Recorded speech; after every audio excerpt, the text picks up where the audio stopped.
ना जायब ना जायब ना जायब है, ना जायब ना जायब ना जायब है,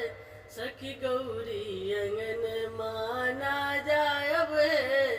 सखी गौरी अंगन माँ ना जायब है, सखी गौरी अंगन माँ ना जायब ना जायब ना जायब है, सखी गौरी अंगन माँ ना जायब है, सखी गौरी अंगन माँ बहिरा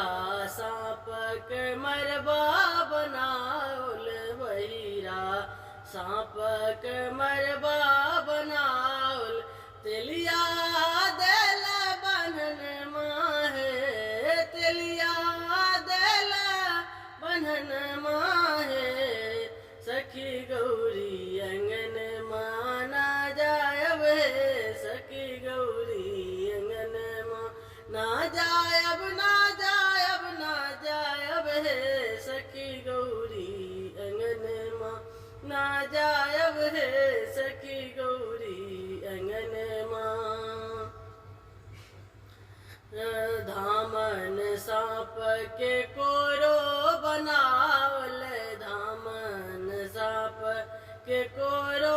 बनावल, धामन सांप के कोरो बनावल, अजगर के दिल धरन माँ है, अजगर के दिल धरन माँ है, गौरी तोरो अंगन माँ ना जायब है, गौरी तोरो अंगन माँ ना जायब है, गौरी तोरो अंगन माँ। हर हारा के कारा चारा, हर हारा के कारा चारा, करैत के लगाल कंगन माँ है, करैत के लगाल कंगन माँ है, सखी गौरी अंगन माँ ना जायब है, सखी गौरी अंगन माँ। पनिया दरारी के पहुँची लगावल, पनिया दरारी के पहुँची लगावल, ढरवा के लाल ढोलन माँ है, ढरवा के लाल ढोलन माँ है, ढरवा के लाल ढोलन माँ है, गौरी तोरो अंगन माँ ना जायब है, सखी गौरी अंगन माँ। सुगबा सांप के मुनरी लगावल, सुगबा सांप के मुनरी लगावल, नाग